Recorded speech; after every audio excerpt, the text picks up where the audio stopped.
Raghavendra Lawrence பேட்டியில் சொல்றாரு, மாணவர்கள் நாங்கள் போராடும்போது நீங்க எந்த கல்லூரி மாணவர்? உன் வேலை என்ன?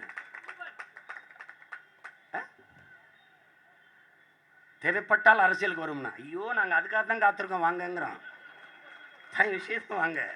இந்த மானங்கட்ட தமிழ் மக்களை வரவனெல்லாம் செருப்பால் ஒரு தடவை அடி, விளக்கமாத்தால் அடி, அதுவும் தேஞ்ச விளக்கமாறு கட்ட விளக்கமாறு கொண்டு அடி, அப்பவாது இவனுக்கு சூடு சொரண வருதான்னு. வா எல்லாரும் வா, நாங்கள்லாம் மாணவர். உனக்கு என்னங்க வேலை? ஒரு போராட்டத்தில் புரட்சியில் லஞ்சம் கொடுத்து செய்து கொண்ட ஒரு போராட்டக்காரன் நீங்க பார்த்திருக்கியா? ஒரு தொழிலில் வியாபாரத்தில் பங்கு சேர்ந்துக்குருவான், 1 கோடி தரையை நெஞ்சத்துக்குன்ட்டு. புரட்சியில் போராட்டத்தில் 1 கோடி கொடுத்து போராட்டத்தில் சேர்ந்துக்கிட்ட ஒரு வீரனை நான் இப்போ தான் பார்க்குறேன். 1 கோடி கொடுக்குறேன், என்னையும் ஆட்டத்தில் சேர்த்துக்கிறியாடா? டே என்னையும் சேர்த்துக்கிறியா? யார்கிட்ட கொடுத்திய? உங்கள் மனைவியின் நகையை அடமான வச்சிய, அடமான வச்சு பணத்தை யார்கிட்ட கொண்டாந்து கொடுத்திய? 50 கோடிக்கு குறைவில்லாமல் என் மக்கள் சோறு நீரும் கொடுத்துருக்கான் என் பிள்ளைகளுக்கு. ஒருத்தனாவது சொல்லியிருக்கானாடா நான் சோறு கொடுத்தேன்னு? ஒருத்தன் சொல்லியிருக்கானா? சொல்லு. நள்ளிரவில் நான் நின்றுக்கிட்டு இருக்கேன், என் மாப்பிள்ளை ஃபாசில் வந்து மாமா அப்படின்னு, என் மாப்பிள்ளை ஃபாசில் என் மாப்பிள்ளை வந்து சோறு கொடுத்துட்டு இருக்கான். எனக்கு அவன் தான் புரோட்டா கொடுத்தான்.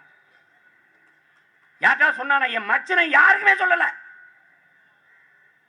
என்னடா மாப்பிள்ளை இங்கே தரானே? நாங்கள் தான் மாமா 1 வாரமாக சோறு கொடுத்துட்டு இருக்கோம். அவனை முஸ்லீம்ன்றியாடா? அடா முஸ்லீம்லாம் பாவர் பெத்து விட்டு போன பிள்ளைங்க நினச்சிக்கியாடா? ஏய் பூரா இங்கே இருக்கு கள்ளமரவன் பள்ளமரவன் நாடார் செட்டியார் கோனார்ரா, பூரா எங்காலும் மாறி இருக்கான். சேட்டை பண்ணிக்கிட்டு கூடாது நீ. அவன் ஏற்றிருக்கிற மார்க்கம் தான் இஸ்லாம். அவன் மொழியால் இனத்தால் பெரும்பான்மை தேசியத்தின் மகன். அவன் தமிழன். இந்த சேட்டையெல்லாம் வேற எங்காவது வச்சுக்கணும். இஸ்லாம் எங்கள் வழி, இன்ப தமிழ் எங்கள் மொழி என்று கண்ணியமிக்க காகிதம் இழத்தென்கிற பெருந்தகை வைத்தான். நான் அல்லாஹ் என்று அழைப்பதற்கு முன்பே அம்மாவென்று நான் அழைத்தேன்ட்டான். நீ அவன்கிட்ட போய் பேச கூடாது. நீ இன்னைக்கு வரைக்கும் ஓஞ்சுக்கலாம்பிரதம் நக்கலாம்பிரதம் இங்க வந்துக்கிட்டு அவன் அது இதெல்லாம் சேட்டை பண்ணிட்டு அழையக்கூடாது. தோழைச்சுக்குருவா நீ. விளையாட்டு பண்ணிட்டு கூடாது. இது ஒரு தேசிய இன போராட்டம். இங்கே சமூக விரோதம் இனவாதம்லாம் பேசக்கூடாது. இது என் நாடு. இது தமிழன் பேசுவது என்பது என் மாண்பு. இங்க எவன் ஒருவன் தமிழன் என்று பேசலையோ அவன் தான்டா இனவாதி. அன்பு தம்பி இப்பாப் தமிழன் சொல்றாரு, நான் ஒரு பாட்டை போட்டு இந்த எழுச்சியை உண்டு பண்ணிட்டேங்கிறாரு. இந்த நூற்றாண்டுல இதை விட நகைச்சுவை நான் பார்த்ததே கிடையாது. உச்சி மீது வானிடிந்து வீழுகின்ற போதிலும் அச்சமில்லை அச்சமில்லை அச்சம் என்பது இல்லையே என்று எங்கள் பாட்டன் பாரதி பாடிய போது வராத எழுச்சி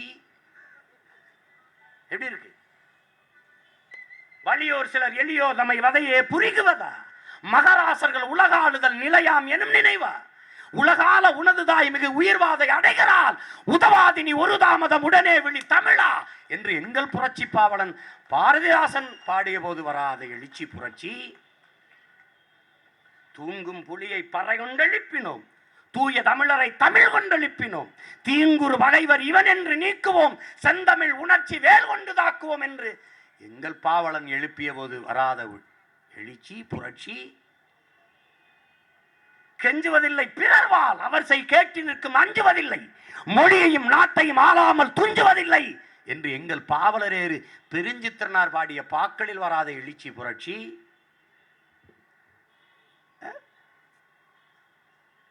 திடீர்னு தம்பி ஒரு பாட்டை போட்டு ஹிப்ஹாப் தமிழா அப்படின்னு அவர் ஒரு பாட்டை போட்டு அவர் திடீர்னு தேசத்துறை இந்திய உளவுத்துறை அதிகாரி மாதிரி தேசத்துறை வந்துட்டாரு, அவர் வந்துட்டாரு, இவர் வந்துட்டாருன்ட்டு போயிட்டாரு.